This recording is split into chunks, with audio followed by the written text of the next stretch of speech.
Before Damon John was hosting Shark Tank, he was a kid from Queens sewing hats by hand and selling them on the street. How did Damon turn that business into FUBU, a multi-billion-dollar fashion company? He learned to out-hustle the competition every day. Damon's new podcast, Rise and Grind, gets entrepreneurs like Gary Vaynerchuk and Tyler, the Creator, to share secrets to outworking your way to the top just like he did. Subscribe to Damon John's new podcast, Rise and Grind, in Apple Podcast, Stitcher, or wherever you listen.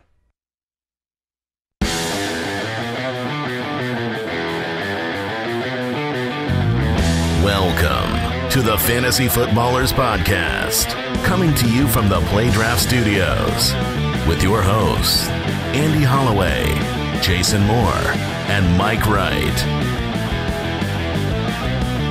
Ladies and gentlemen, welcome to the podcast. This is the Fantasy Footballers Podcast. I am today's host. They wanted the best, so they brought me back. Oh, you're here, Mike. I am here. I am Mike, the Fantasy Hitman Wright. I'm joined by Jason Moore. How are you doing, Jay? Well, I'm doing very well. We just got back from a vacation. I should say an award-winning vacation. Not really a vacation. Here's the thing. You can't possibly call this a vacation because if the wives listen to this recording and of you calling it a vacation, I am gonna. You're dead. I will be bodied. We had a business trip. It's a business trip. It was an award-winning business trip. Yes. And shout out to the Foot Clan, right? Because we were, in fact, able to take home the Best Social Media Award from the Fantasy Sports Trade Association, which basically is the award for who's the most active fan base on social media. So shout out to you. We also took home the Small Business of the Year. Yes, but the one I'm most proud of. Oh. That Foot Clan Award. That's certainly another hashtag Foot Clan title. We thank you so very much. Andy Holloway is he's traveling to Mars. He's talking to Elon right now. And so he's getting prepared. So you know what that means. Jay Grizz in the house. Jay Grizz. Update on Twitter. Jay Grizz, our cardboard bear who stands in for someone who is missing, is nearing the 10,000 Twitter followers mark. So if you would like to follow Jay Grizz on Twitter, no joke. Yes, a very good follow. A great follow. You can follow him at JGrizzFFL.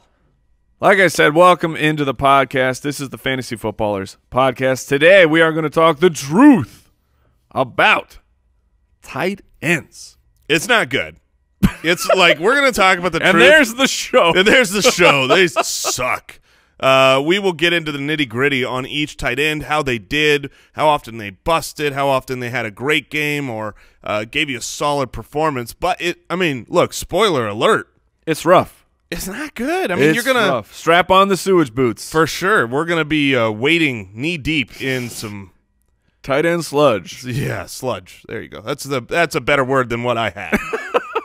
If you want to connect with the show, you can always check out the website, thefantasyfootballers.com. There's still content going up, like the 25 tight end statistics. Travis Strickland put that one together, part of our 25 stats series. So there's always very interesting nuggets in there, very fun to read, as well as some truth articles kind of recovering what we're talking about today. Before we get into this quick question, though, an extra special shout-out. Oh, Foot Clan.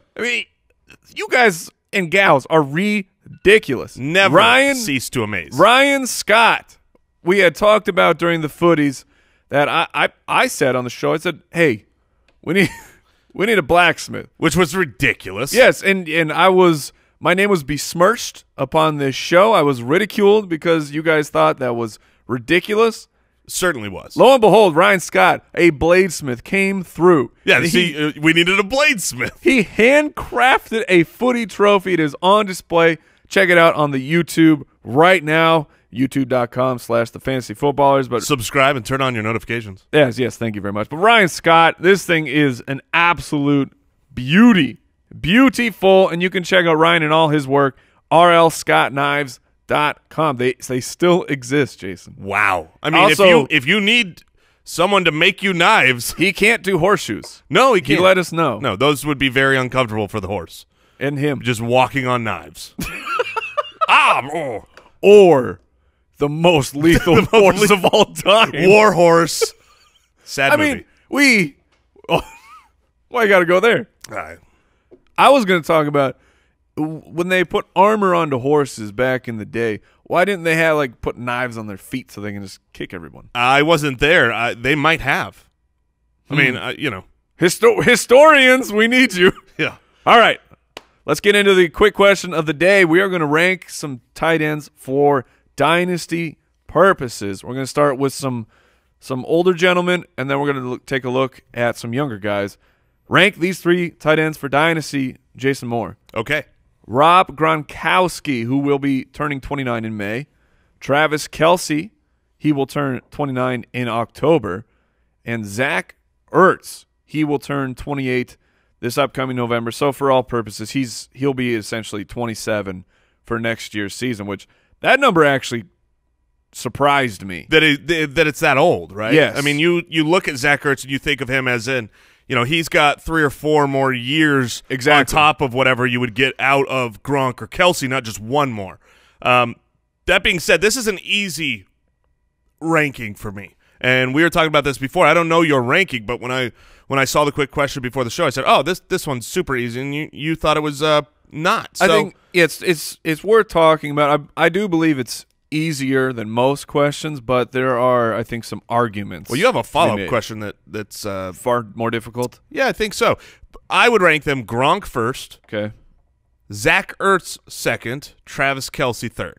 All right. Now your eyes went up. Is that different? They did. Yeah. They did, and because I think there's an argument to be made for Travis Kelce to be number 1 on this list. All right. Well, this is why we have these questions. I mean, let's dig deep. Why? He's absolutely because he's dominant, and while he has an injury history to start his career, since that time he has been fine. Meanwhile, Rob Gronkowski is a ticking time bomb every single season. He is a ticking time bomb that is a nuclear bomb, though. That's true. When you have him, he's a weapon of mass destruction that can just win you a week left, right, and center. I mean, we'll get into that this year looking at his production. And I'm going to swing for the fences if I'm going to take a tight end or, generally if this is a dynasty startup, I'm probably not drafting probably any of these guys to be honest, because I would rather spend the earlier capital on wide receivers and other positions. But I think that Kelce has change coming up. I mean, maybe he gets better with Pat Mahomes. I'm predicting, I think not shockingly, not a fire take, that Alex Smith won't be there next year, whereas the other two have really solid we know that Tom Brady is going to play until he's 58.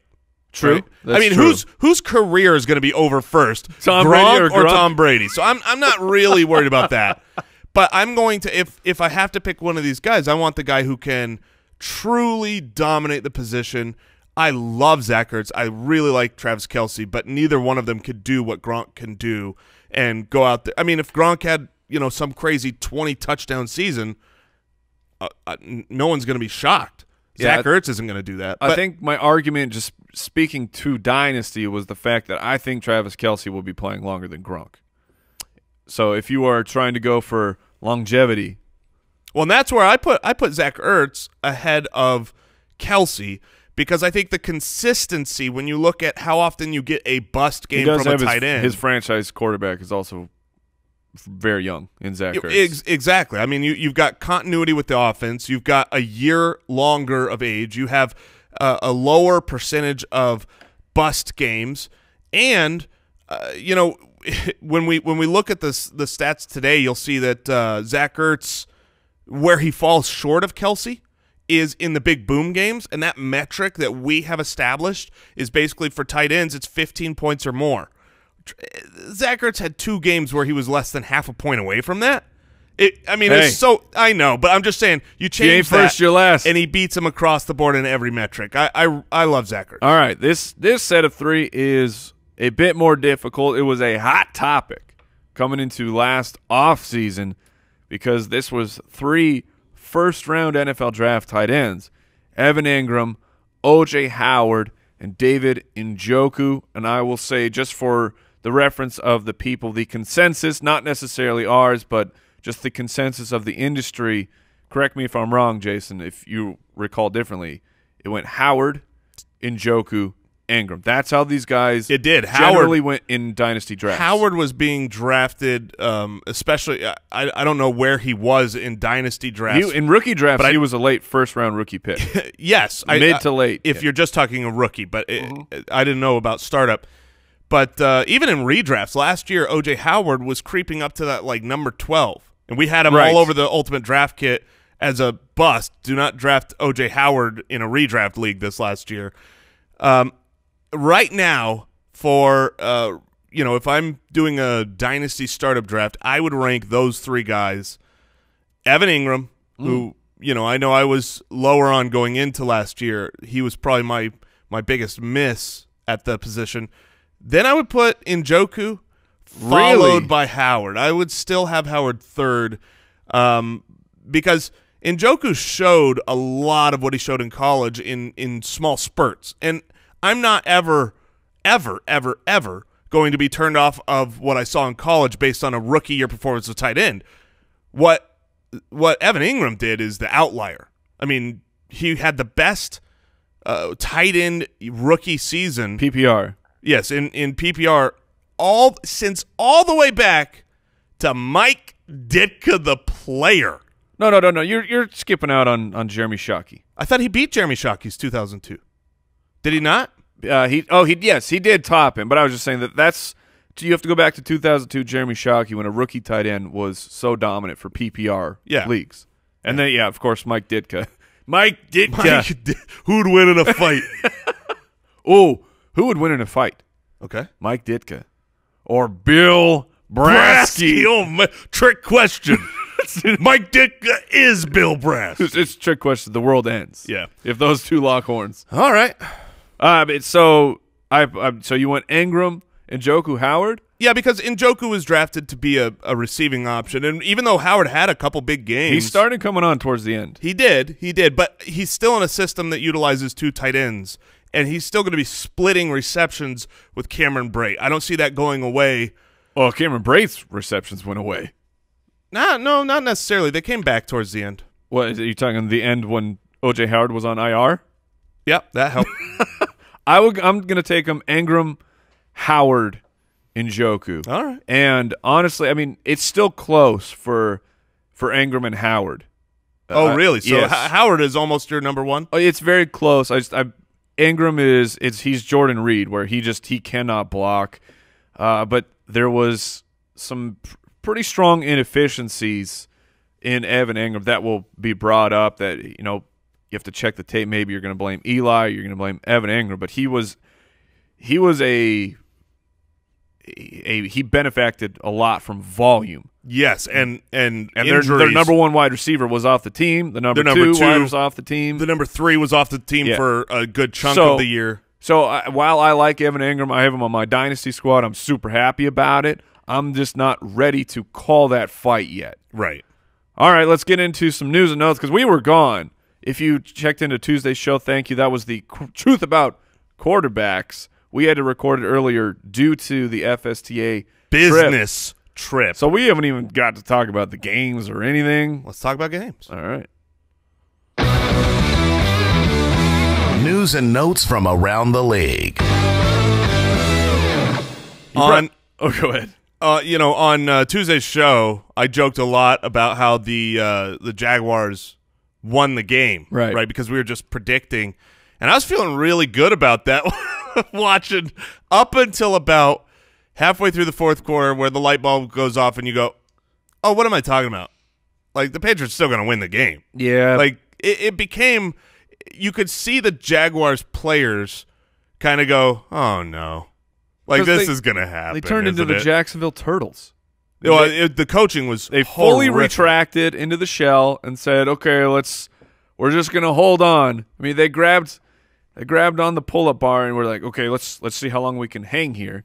Yeah. And no matter who you are, Tom Brady will always pull you off the bar. Just keep playing the same defense that was dominating him. Like what are you doing? And offense. Yes, the offense was so everything about the play calling in the second half, especially the fourth quarter, was horrendous for the very Jacksonville frustrating. Jaguars. It makes you question whether or not, like, okay, it was weird that you had a coach in Tennessee win a playoff game and get fired.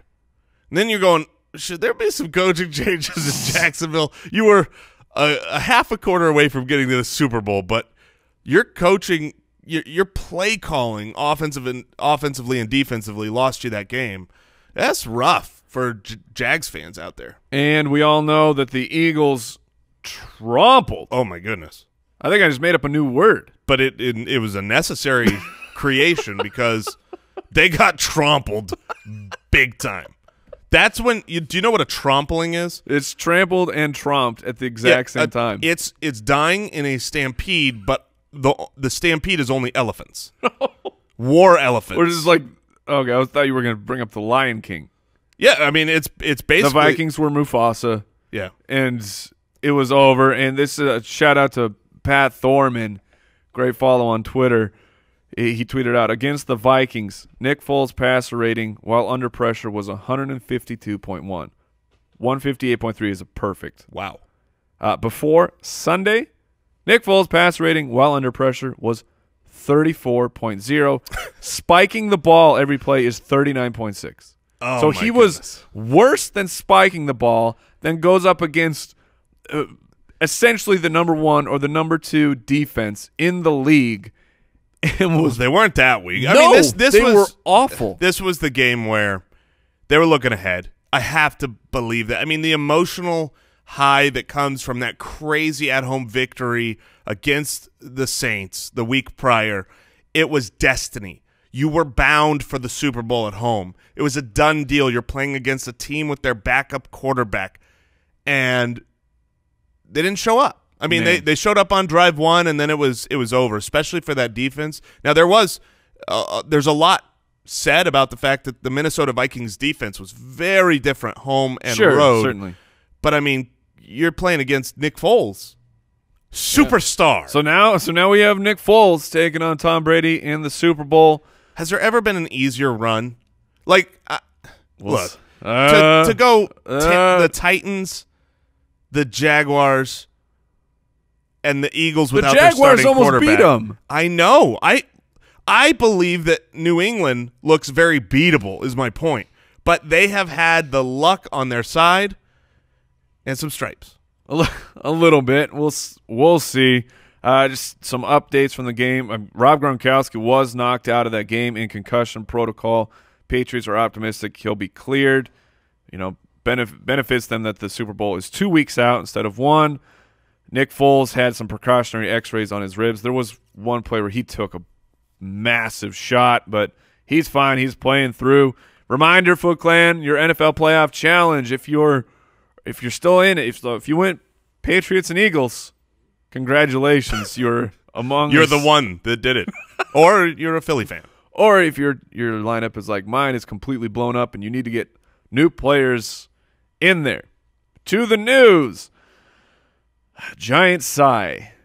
Robbie Anderson was arrested, charged with harm to a public servant, reckless driving, eluding police, resisting arrest. This was last Friday, so about a week ago in Florida.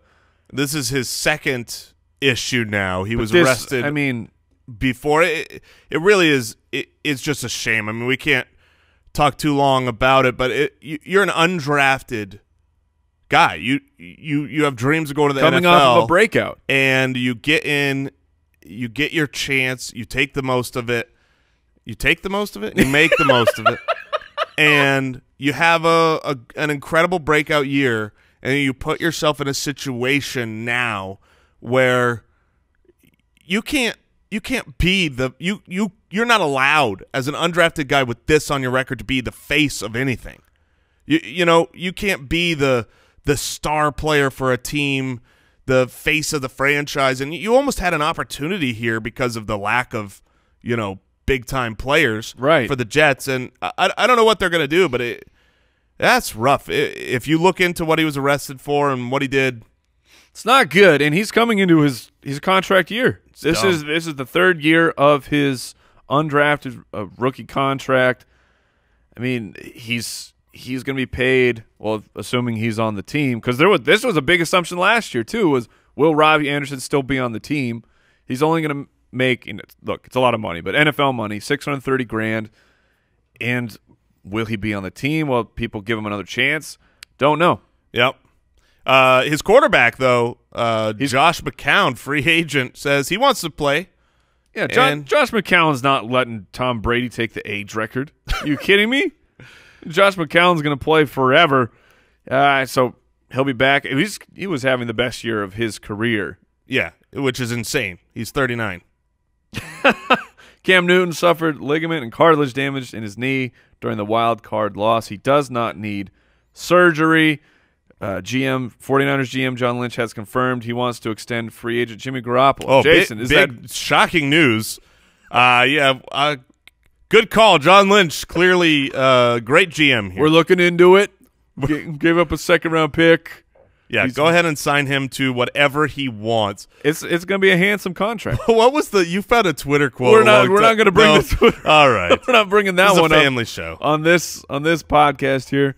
This is interesting to me though. Rams GM Les Snead confirmed they want to re-sign Sammy Watkins. It's not surprising given what they gave up in the trade to get Sammy Watkins, but he's going to cost a lot of money to retain. Either you have to franchise him or give him a big contract because that's what Sammy Watkins is going to want.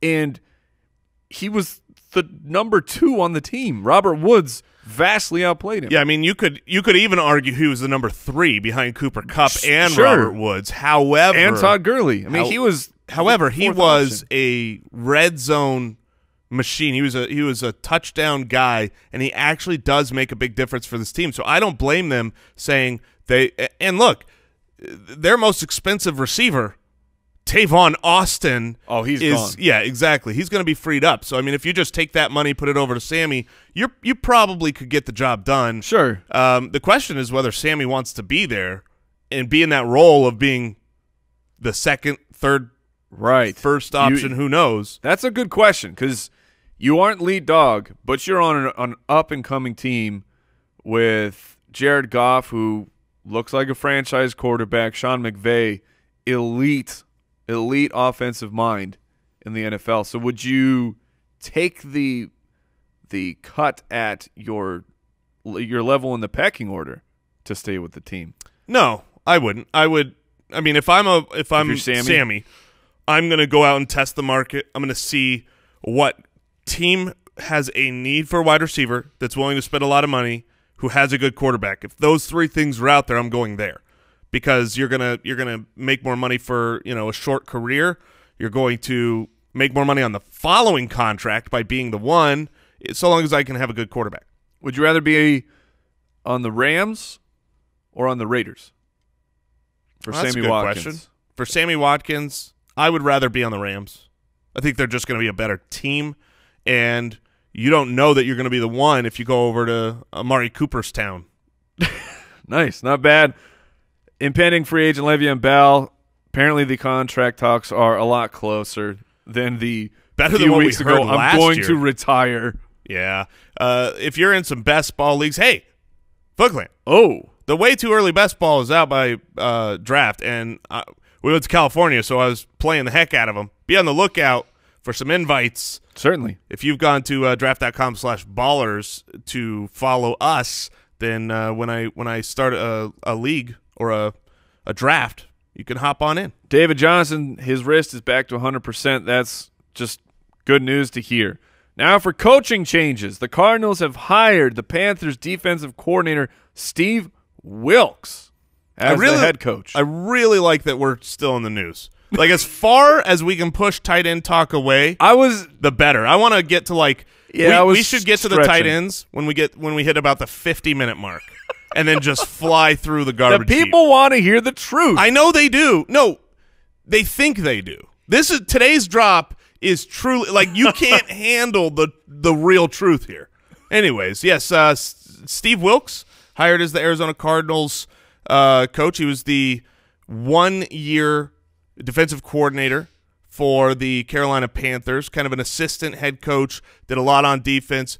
Highly regarded guy. He brought the linebackers coach with him as well that has worked with Steve Wilks for a long time. So this is a good move for the Cardinals defense. It makes sense for the Cardinals having a stronger defense. They're playing to their strengths. And the offense is in who knows. So don't worry about an offensive guy right now. Figure out what the pieces are going to be, and then make sure you get a good OC now, in here. We're going to have a whole coaching changes episode. It is my favorite episode of the offseason every single year.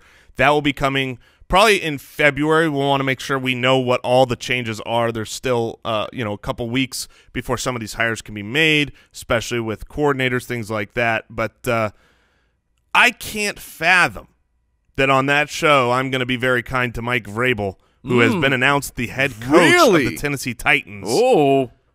I like Mike Vrabel. Like, I liked him as a player. I liked him as a coach. When it was Hard Knocks and I think he was just like a linebackers coach. I liked him. I didn't think he was anything great, but you want to talk about a premature hire. This guy was like a one-year defensive coordinator with a wink. Like, Romeo Crennel was there as the assistant head coach and really was partially a defensive coordinator and dropping flames. And then I know you had some injuries for your defense, but also your defense sucked the second half of the year. Oh, you're hired. Upgrade. You're a head coach. I think he's in over his head, but I hope he's not. I'll look into it more for that show. The Giants have hired Pat Shurmur as their head coach. Do you like that hire?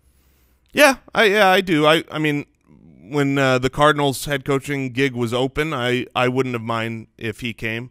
It's kind of a little bit of a retread, but he's not entirely a retread because his head coaching experience, it didn't count. Yeah, it was the short-lived time with the Browns. And if you coach the Browns, you get a pass. No?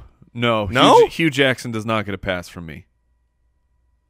All right. No. But Pat Shurmur also did not go 1-31. Yes. So that's what I'm saying. This is not a blanket statement for all Browns coaches. All right, that's fair. We'll see what he can do. The Browns have hired ex-Steelers OC Todd Haley as their offensive coordinator. I love it. Yeah, I think that's a great hire. Todd Haley always has fantastic offenses. Nobody likes working with him, exactly. But they always produce. Yeah, so a couple years, and it's a very interesting unit with Corey Coleman, Josh Gordon. Who's the quarterback? We're not sure yet. Will it be Kaiser? Will they take someone at the #1 pick in the NFL draft? Possibly Saquon Maybe. Who knows? Maybe. And so let's get into the truth here. But before we do that, we want to thank today's sponsor, Pristine Auction. Footclan, you know that name. You know Pristine Auction. You better know that name. The absolute best sports memorabilia place on the planet. Right now, we have a signed Evan Engram jersey up on the wall. We got that bad dog from Pristine Auction for prices that you would not believe. That here's some things that went very recently on Pristine Auction. Speaking of Evan Engram, a signed Giants mini helmet signed by Evan Engram, $45. A Golden Tate signed mini helmet, $55. Beautiful. I mean, a Tyreek Hill signed Chiefs custom matte white ice mini speed helmet, only $60. Footclan, there are deals every single day because they have new stuff. Hundreds of new things up on Pristine Auction every single day. You got to check it out. You can make a completely free account. It's PRISTINE auction.com. When you do that, let them know that the Fantasy Footballers sent you. Have a peek. Bidding is free. You don't pay unless you win. We highly suggest them. The signatures are always authentic, and they take care of their people over at Pristine Auction. But now, Jason, the moment you've been waiting for. All right.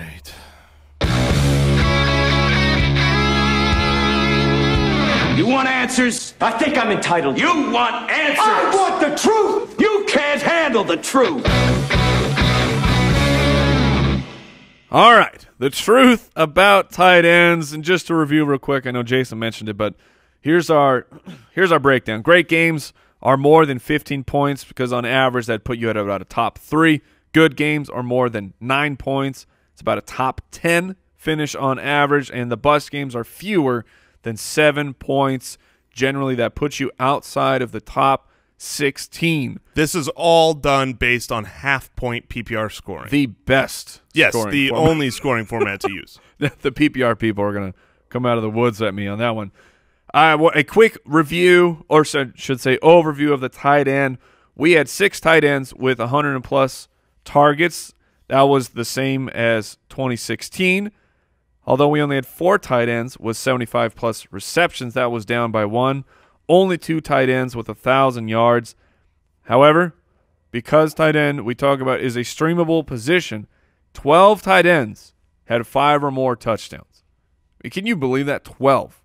Yeah, it does make sense. I mean, the tight end position is one of those where when you stream, that's what you're looking for, is who's got the matchup and the body, size and utilization in their offense to just get a touchdown that game. Yeah, one for 1 yard and a touchdown. And then you've done it. Yeah. You got the tight end points that you streamed need. successfully. Let's start at the top. Rob Gronkowski, number 1. However, consistency rank number 2. Oh, what a loser. I bet you're disappointed. Oh, Rob Gronkowski. Man, that's embarrassing. In 14 games. But he was only... Oh, wait. Oh. What, we need breaking news? Yeah, we need breaking news. I'm going to have to find the button. Oh, stall. Breaking news. Rob Gronkowski is actually the number 1 in consistency Oh, score. you ruined it. Yeah, he was pissed at that number 2. He demanded a recount, and he got it? Yes, because earlier while we were just double-checking all of the work, I realized that he was still showing up for a Week 17 score, even though he did not have any snaps in that game, should not have been, took him out of that. And he did end up number 1. So congratulations, Gronk. Oh man, we retract all those loser statements. Your trophy is in the mail. Yes, and rightfully so. I mean, he was dominant this year. It's funny because when you look at tight ends, there were only 5 tight ends this season who had a bust rate under 40%, meaning like that's 5 guys. This is why we said it's terrible. That's all you could have. Otherwise, you're busting at least more than 40%. However, there were 3 guys, Gronk being one of them, that actually had a pretty low bust rate. Gronk only busted 23% of the time, so those games that really kind of hurt you, you were fine taking that less than a quarter of the time percentage chance to have and this is what's insane about Gronk. Yes. A 54% chance at having one of those weeks that finishes basically as a top 3. Over 15 fantasy points. We call that redonkulous. We call that regronkulous. Yes. We got there. That is very regronkulous. But to have a great week-winning type performance more than half the time, that's why we were very bullish on Gronk coming into this season. Oh, for the price? Yeah, it was for fantastic. the price. You could get him, very late by comparison. So, like this next year, he'll be a late first-round pick. He's going back in the first round. And we won't draft him. Yeah, exactly. He's dominant. And Robert Gronkowski, 57 first-down receptions this season, most among tight ends in the NFL. So if you were up in that Scotty Fishbowl, oh yeah, where you got the point per first down, Gronk was nice. Well, kind of. He was nice. We had him, right, on our Scotty Fishbowl league, and it was beautiful. Until we finished first in our league, then we go to the playoffs. And he was a big dummy, and he put that hit. And he had to get a suspension. And he got suspended for the week where then we go out. And I'm sure everyone who had Gronk went out that week. So number 2, Travis Kelce. And Travis Kelce, while he's number 2 in the fantasy finish, he was 0.9 points behind Gronk. So he was really 1B. Consistency rank, however, number 3. So not bad by any stretch, but he's not number 2. He did not deuce. No, you know what you need to realize though, one thing to keep in mind. So our consistency scores, they're injury agnostic, meaning it's only when you played, how were you? Because if you really didn't play that game, like for instance, that's why we take the week 17 away from Gronk. Nobody started him in that week, so he didn't actually hurt you. You can make the argument that, well, sure he did because you had to find someone else. But Kelce played 15 games, whereas Gronk played 13 games. So 1A, 1B is not really the case. I would say he was a firm second place here, but he was definitely good. Got off to a slower start this season. If you remember, week 1, he had a week that was disappointing. Every tight end out there had a disappointing week 1, and then week 3, he had another bad week. So he was a guy that some people were able to acquire early on and really helped your season. From that point on, he was pretty much a stud. And they utilized him in ways that we had been hoping and dreaming. Well, not just hoping.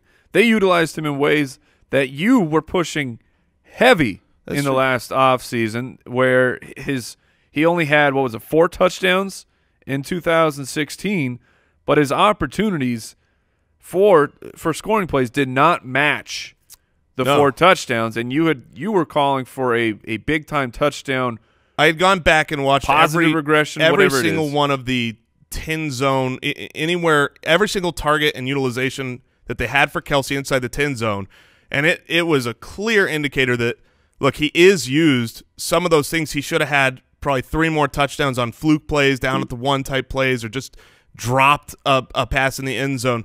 So while the narrative before the season was that Kelce's great, but he's not really a touchdown option, I think that completely has to go away, not just based on this year, not just based on the fact that, well, he had a lot of touchdowns this year, but based on the year prior where he should have had more even with that utilization. Again, we kind of brought this up in the beginning. If Pat Mahomes takes over, maybe it's better. Right. I would assume year 1 it's going to be worse. Travis Kelce was tied for 9th with 20 red zone targets. I'll take that. And that's of receivers. I'm not talking about tight ends. I'm talking about receivers. That's great. So he was utilized. He was fantastic. Number 3. Number 1 in my heart. Mr. Zach Ertz. Consistency rank of number 2. A fantastic breakout year. 74 for 824. 8 touchdowns. 110 targets. Was good 79% of the time when he played. Great games, 21%. A bust rate of only 21%. So that's actually the lowest. That's the best out of all tight ends. Well, besides is Gronk? Gronk was 23%. After you recalculated yes, the after numbers? the recalc, Okay. Gronk busted 23% of the time. The recalc? The recalc, as we say in the industry. Totes my goats, bro. No, and that's why I loved Zach Ertz coming into this year, and that's why I would rank him ahead of Kelce, because while Gronk can give you the asinine 54% of big blow-up games, Kelce's great, Ertz is great. They can both give you blow-up games, but they don't do it at that level. It's Gronk on his own tier, and then from that point on, what I care about with tight ends, if I'm going to pay capital, is not your big blow-up games. It's how often do you not suck? Because if I'm paying capital, Interesting. If I'm paying capital for a tight end, I'm probably playing him every week. I'm not going to bench him in a bad matchup. I'm probably just going to, play him. I don't want to roster 2 tight ends if I spent up on a tight end, and that's why I love Zach Ertz, because his bust rate is so low because he's really a PPR guy. He's a possession receiver, and going forward with Carson Wentz in place, there is. I love every single thing about Zach Ertz. I even think his name is fantastic. Do you know how many names of teams pun names can come from Zach Ertz? Yes, and they're all delightful. Yeah. Now, Zach Ertz averaged about 59 receiving yards per game, put him at 3rd for tight ends. It was a great season, but where is Zach Ertz going to go in the draft? And add on top of that, you have some concerns for Carson Wentz returning from such a late season ACL tear. Will Zach Ertz be a love of your life coming into next season? Of course, very early. Sure. I have no worries of my worries for Wentz is the fantasy production he's going to lose from running the ball, because it's so ridiculously valuable for quarterbacks when it shouldn't be. And that is just going to make him in the pocket more and look to his number 1 option, which is Zach Ertz. So I've got no worries there in the slightest. My love affair I had with Zach Ertz this year was because he had every indication he could be a top 5 tight end, and he was going in the 8th, 9th, 10th round. He was free. He was free. And so that's why he was one of my 3. My guys this year, no, I mean, him and Kelce will both be around that 3rd round is my guess, based on what we've seen from Jordan Reed in the past. And there's no way I'm spending a 3rd-round pick on a tight end. That's what I was going to ask. These onesie positions, even though you talk about, well, if you didn't have one of these top guys, then you're bust over half the time. That's not the truth. If we're talking the truth, all the other guys, if you have, Kyle Rudolph or Jack Doyle or Delanie Walker, like those aren't just plug in and play every single game guys. You do play the matchup. You're going to sit them in bad matchups. You're going to stream, a Ben Watson when he's playing the Browns and have a great game. So I would rather just punt the whole position and stream. Next year, I hope that there is an arrow pointing up guy. I think there will be. There usually is in that 8, 9, 10 range. That's who I'll have my love affair with next year. Number 4, Jimmy Graham, the consistency rank of number 5. 16 games, 57 receptions, 520 yards, 10 touchdowns. Oh, my goodness. That's what Jimmy Graham was all about. 10 bailouts. Jimmy Graham's nickname should be Big Bank.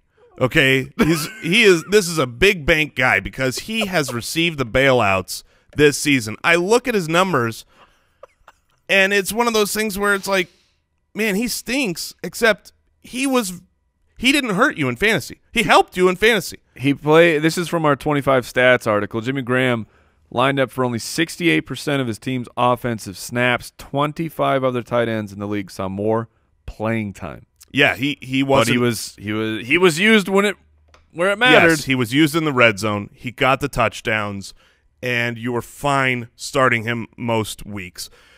He had a 38% bust rate. Again, one of the only 5 guys under the 40%. He also, because of the touchdown numbers, almost 20% of the time, he had a big blow-up week, and 50% of the time, he had one of those good games. So you could rely on him this year. I don't believe you can rely on him going forward. Well, we don't know what team he's going to be on. If he goes back to the Saints, he'll be overdrafted. Okay. That's my belief. I think people will want it to be Jimmy Graham of old, and if you just watch the tape, he's not Jimmy Graham of old. He looks old. He looks slow, which is weird for him. Well, I mean, he was to always, be fair for Jimmy Graham, the fact that he's even back coming off of that devastating injury, a tip of the cap to him for working his behind off certainly to get back and be able to play.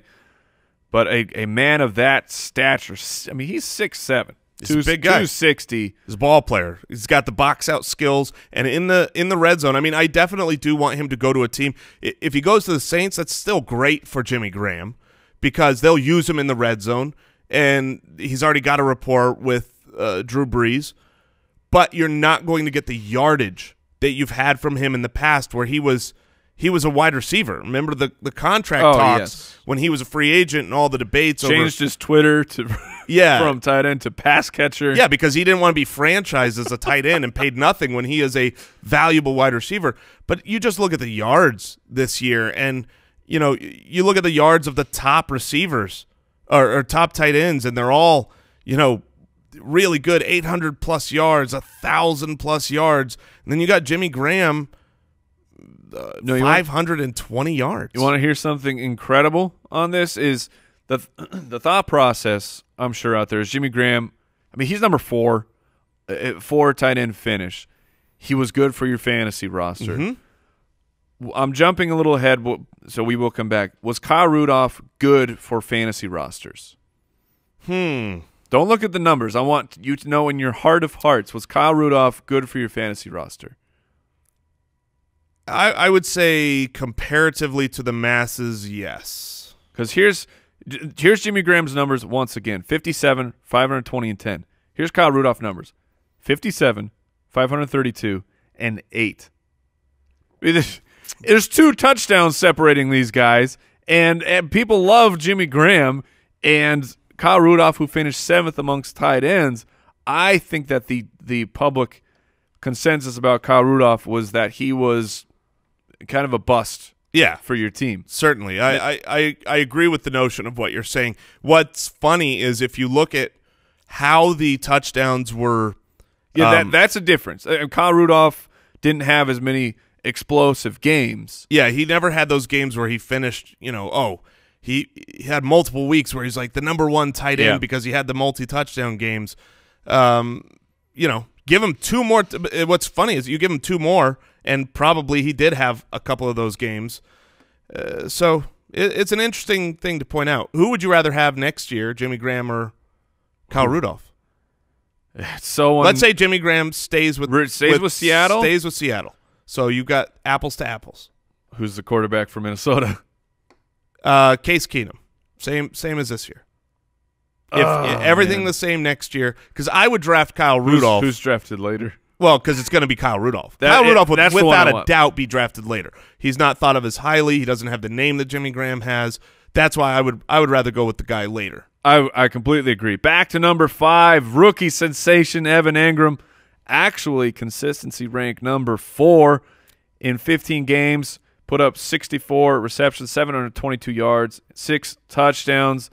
He did have a nice goose game that helped me lose to Andy Holloway in the Dynasty League. You have a little bit of hatred in your heart. And then the final game in the championship week when I played yet again against Andy Holloway, and he had an unfortunate rib injury.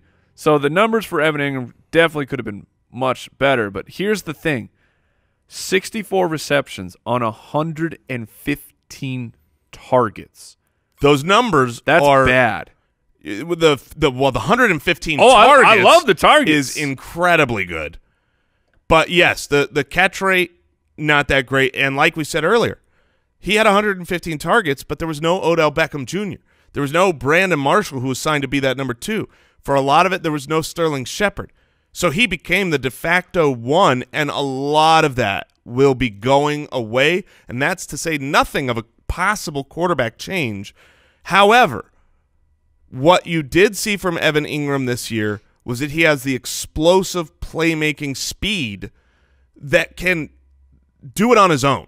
He can take that screen game and do what very few tight ends can do, and it helped fantasy owners. You could argue that Evan Engram was more valuable than some. If you want to take a look at cost in draft versus Engram was a waiver wire pickup, exactly, versus a Travis Kelce who finished better. There were only 3 players, according to our metrics, at the tight end position who finished well above average of the top 12, well above average in all 3 categories.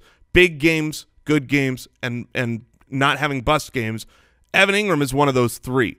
So while you might remember the playoff week, the championship game, Evan Engram was great for my team. Yeah, he was amazing. He was fantastic, and I don't think they're going to go away from Evan Engram just because they have other targets. You could always make the argument that those other targets help the offense produce more, because the New York Giants as a whole, they were not the offense they can be if they have some of their other weapons. They've Odell Beckham. And I just wanted to give people some context. So that was a catch rate of 55.7% for Evan Engram.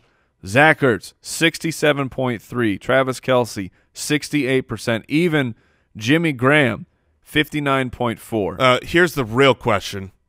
Is Eric Ebron, Mr. Mr. Drop It Like It's Hot. Mr. Dropsky? I'm pulling it up right now. Because what's crazy with Eric Ebron. 61.6 for Eric Ebron. That's what I mean. There were a lot of plays. It didn't make sense. I mean, you could say whatever you want about the quality of the targets coming from Eli Manning, but you watch the games, there were a lot of balls he should have caught. He had some drop problems. Rookie. Yes. So rookie tight ends, I mean, like we said earlier, he had the best rookie tight end game in recent history, and you can't just throw that out. Number 6 on this list, Delanie Walker, consistency rank of 7. He played the whole season, 74 for 807 and 3 touchdowns. He had 111 targets.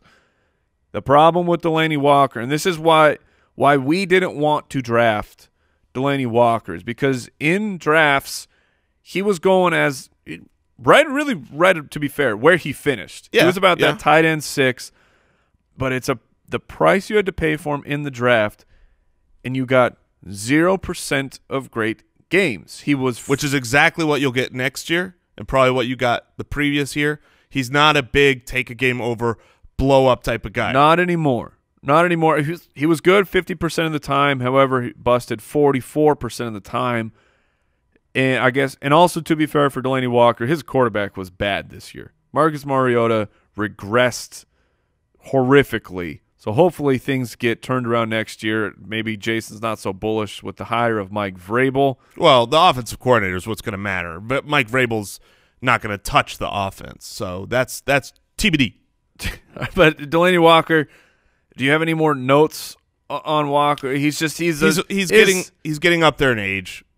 Delanie Walker and Jonnu Smith is a tight end rookie this year behind him, who came in very had a pretty. Didn't he tear his MCL right at the in the playoffs? He did have a late season injury. He's supposed to be ready by the beginning of the year, but it's one of those things where when you look at the contract and the future, Delanie Walker got much worse late in the season because he was dealing with injuries as well. 3 of his last 4 games. That's true. He was. 3 of his last 4 games were busts, and just so you know, that's when the fantasy playoffs were.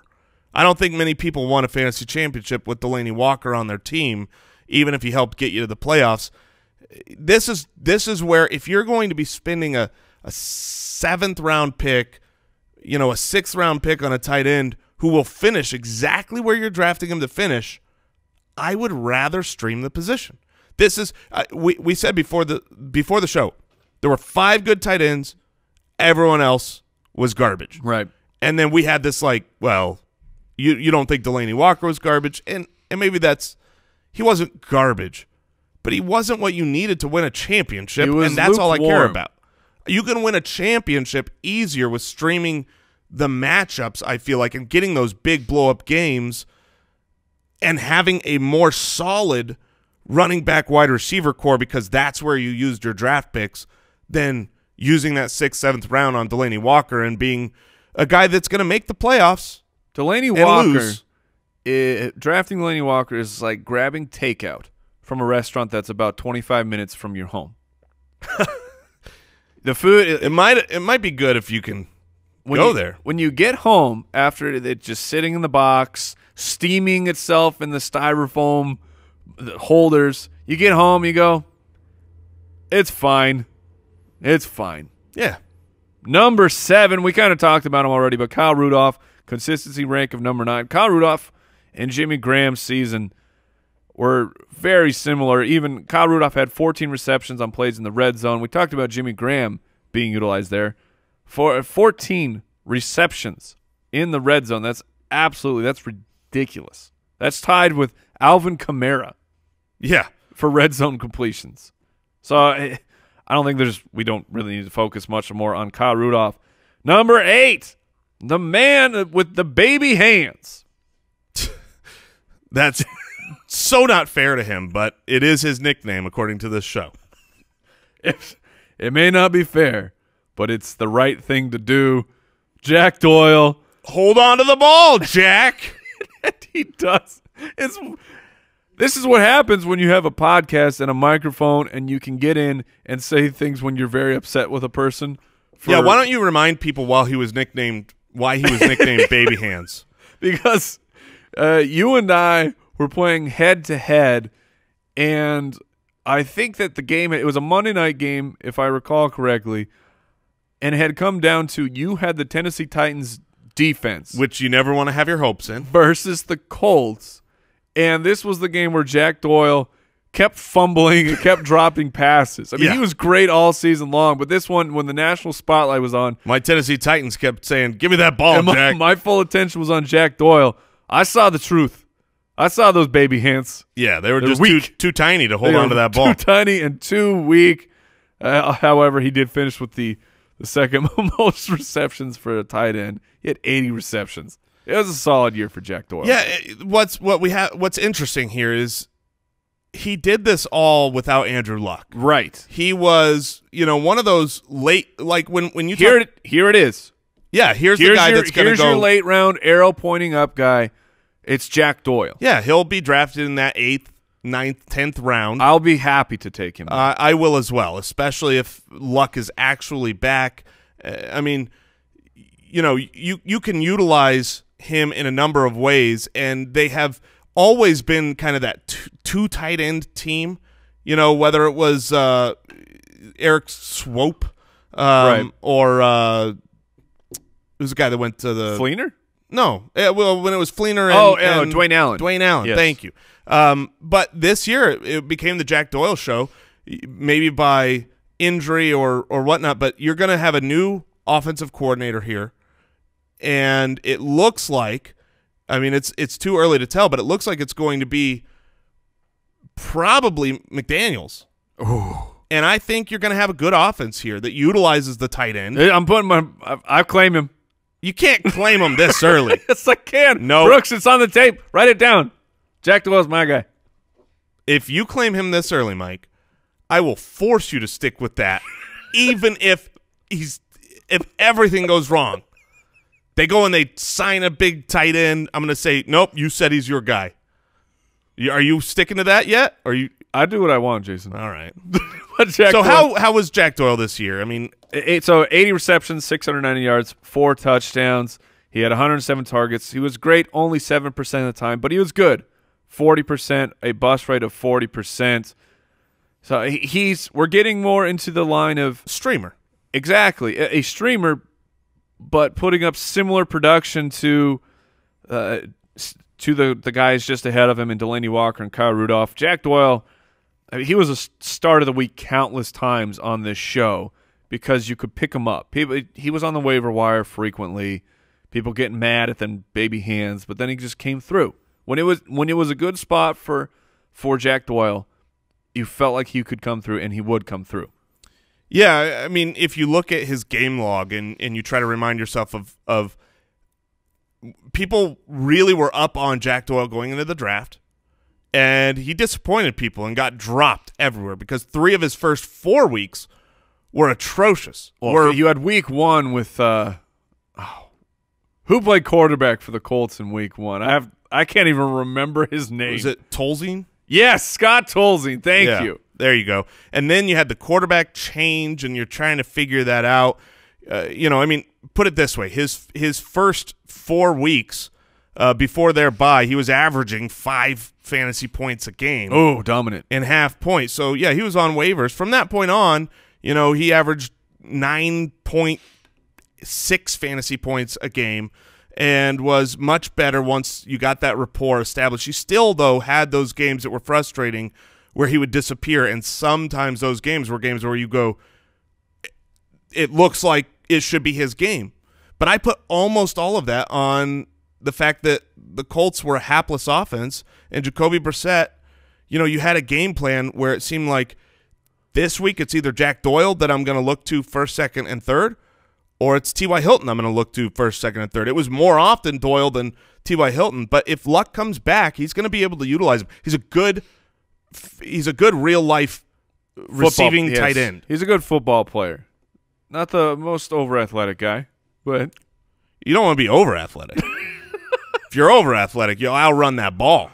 That's a fair point. Underthrow everything. Somehow, number 9 on this list is Cameron Brate, and he has a consistency rank of number 10. This is blowing my mind right now because I have the stink of weeks 7 through 12.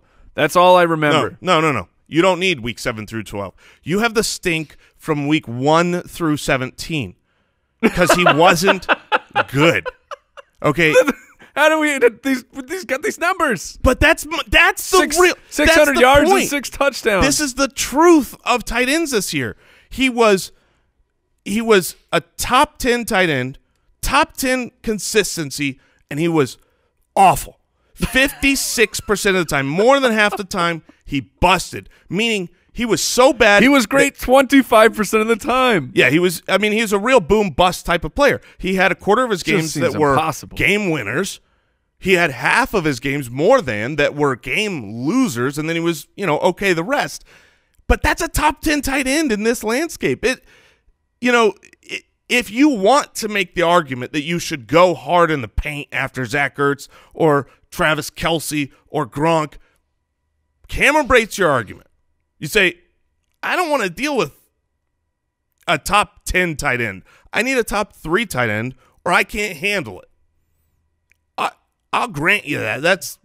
That's understandable. Weeks 1 through 7.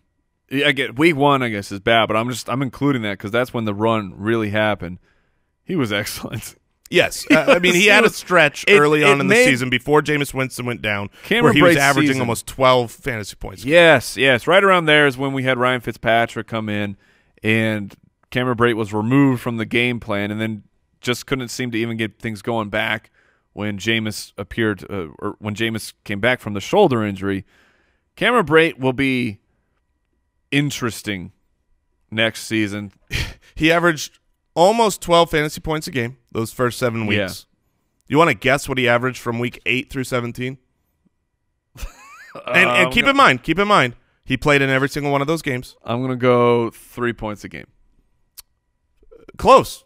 4.7. Oh, that's very close. So close. Also known as top 10 tight end. No. I mean, this is the truth of the landscape. It's tough. This is why we don't want you to go away thinking, oh, man, I have to get one of those top 3 tight ends, because that's not the strategy that has to win. What we want you to go away with is thinking, I want to stream the position, because you can grab Cameron Brate, a top 10 tight end, off of waivers all throughout the year. People are not holding on to Cameron Brate. You could grab him in most leagues. You can grab Jack Doyle off of waivers throughout the season. He puts up 2 bad games in a row, he'll be on waivers. You could grab him. You can grab a Jason Witten or Benjamin Watson or Eric Ebron or Jared Cook all through the year, and you stream the matchups, and I promise you, now when you stream these matchups, you're not getting Gronk, you're not getting Zach Ertz, and you're not getting Kelce, but you're probably getting what's right after that. You're probably getting about what would equate to the 4th best tight end or the 5th best tight end I'd go for that 5-6 if you range. play that matchup versus grabbing a guy that's going to finish as the 8th or 9th or 10th best tight end and be so wickedly bad that he ruins your fantasy season. Number 10, Jason Witten, a consistency rank of only 14, was great 13% of the time, good 25% of the time, busted half. 50% of the time. He averaged just 8.9 yards per reception on 87 targets. That puts him at 5th worst. That's from our that's a hot stat there for Jason Witten. He was tough to gauge because at the beginning of the season, it seemed like Jason Witten was he was like the tight end 2 forever. Well, that was because his first 2 weeks were really good. Those first 2 weeks, he scored 15.4 and 20.7, and it was like, oh, man, he's going to be utilized very well. From that point, from week 3 through week 11, he averaged 4.9 points. Ooh. So that was still while Dak was playing well. That wasn't he had down weeks because Dak had down weeks thing. Jason Witten, I mean, everybody we name from here on out, it's the exact same story. It's, yeah, you finished as a top 12 tight end. If you played him week in and week out, you're not even making the playoffs. You can't start these middling guys week in, week out. You have to play matchups. That's why leagues that, that put a cap on waiver moves, things like that, that's just terrible. In those leagues, if you should go after Gronk or Elsie or Ertz. Elsie? From Frozen? The K is silent. Travis Kelce. We've already gone pretty long, but Dad's gone. So. I don't really care about that. But the couple couple more guys I want to highlight here. Hunter Henry finished as the tight end 14, but Jason is claiming. Jason is claiming that Hunter Henry was the 6th most consistent tight end. Jason, are you standing by this claim? I stand by this claim. Here's why. Because you might go, well, wait, he was very inconsistent. You remember his what's his nickname, Mike? The Goose. The Goose. Why is his nickname the Goose? Because he's week Put up a 1 goose and egg. week 3. Week 1, when I needed 1 reception for 5 yards from Hunter Henry to win my matchup, and he got 0. Yeah, it was definitely frustrating, especially got at the beginning wonka. of the year. But here's why he was the 6th most consistent tight end. First, because tight ends suck. Second, because it doesn't matter for what we're looking at consistency. It doesn't matter if you scored 4 points or 0 points. If you put up a crap game, it's a crap game. You're going to hurt him. Now, obviously, I'd rather have 4 more points on my roster than 0, so you can argue with that. But when we're just looking at, is this guy good? How often is he good? How often did he help my team? 50% of his games, he was a good tight end. He finished the week half those times as basically what amounts to being a good play and helping you. He also had, a game where he helped win the week for you. Going forward, Gates is only older. I like Hunter Henry. Definitely worth pointing him out. Yeah, he could be one of those late-round arrow guys as people – calling it out, Brooks. That's my guy. Oh, nice. Very nice. But as people return to fantasy football and they see Hunter Henry, 14th, meh. He went from 8 touchdowns to 4, meh. I just hope Antonio Gates comes back, which he's saying he wants to, solely so that Hunter Henry continues to go late in drafts. The last guy I want to point out here, good friend of the show, Rule 86. Oh, I didn't know. Oh, who do you? I thought you were going good friend of the show, Jason Moore, best buddy championship runner. Oh, Charles Clay. Charles Clay. Sure, we can point out Charles Clay. He was because Mr. Necessary. he should be talked about. 18th ranked in for fantasy as a tight end. Consistency rank though of 12. He started the year hot. Yeah, I mean, hot. The reality with Charles Clay is he only played 13 games, and there was a game in there without Tyrod Taylor, which was, Tyrod and Charles Clay had that connection. So we'll have to see if Tyrod comes back. I doubt it, but if he does. No, Tyrod Taylor will not be a Buffalo Bill, but Charles Clay was good 38% of the time, busted 54% of the time. I mean, I love Charles Clay, but he's done. His career's over. All right, I just wanted to point out Jordan Reed. It was bad. It was a bad year for Jordan Reed. You're going to need to coin a new word, okay? Because if stompled, trompled, whatever it is. We coined 2 words today. Saying that Jordan Reed's year was bad. It was ridiculous. Oh, I love it. I'm loving every minute of it. It was ridiculous. There it is. They can't all be winners, but some of them.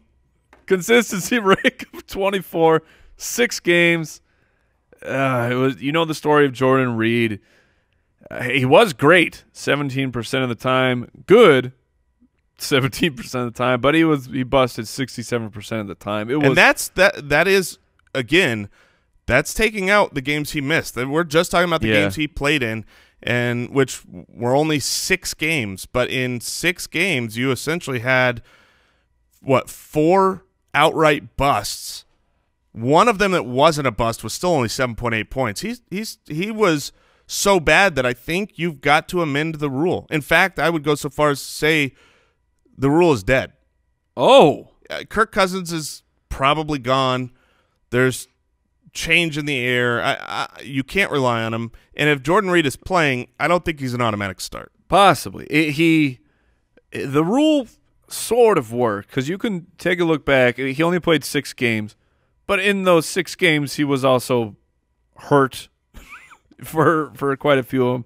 He only played more than 70% of snaps in 3 games. Yes. Here's the deal. The rule in those games, he got at least 1 red zone target. The rule needs at least to be amended to where if Jordan Reed is healthy, you start him. Instead of just if he's playing, you play him. If he's playing, you start him. No. I can't Okay. I can't get behind that. If Jordan Reed is healthy, you start him. And that means you don't start Jordan Reed. Jordan Reed's not going to be ever healthy. At this point, where do you think people will be willing to draft Jordan Reed? I think that Jordan Reed will go extremely late, and honestly, at that point, he's a value. Yeah, I'll be very happy to if you take can get that Jordan chance. Reed in the 8th, 9th, 10th round. I mean, Jordan Reed, Hunter Henry, Jack Doyle. If those guys are in those double-digit rounds, whoever falls to the double-digit rounds, if that happens, let's say Jordan Reed is going after the 10th, I'll draft 2 tight ends. In that situation, I will draft someone like Jack Doyle and Jordan Reed for the chance. That's the grossest thing you've ever said. That's fine. You just don't need to. Because if you're drafting 2 tight ends that late, just let the other one be on the waivers and pick him up if Jordan Reed sucks. Yeah, but I think that's I don't know. I want that security blanket of I think that these guys, Jack Doyle, guys like that, they can be good. Maybe they'll be available on the waiver wire, but I don't know. I think that it's. Well, we'll have these debates when we get into the tight end episodes looking forward. Once everything in free agency and the draft and coaching changes are done, we start making those 2018 rankings. There will be many an interesting conversation at tight end, because if there's anything that you need to learn about the truth of tight end here, it's that while the position sucks, that means how you draft the position matters even more. Sure. Because if you're the guy out there that's going to be drafting Delanie Walker and Cameron Brate and Jason Witten, you failed.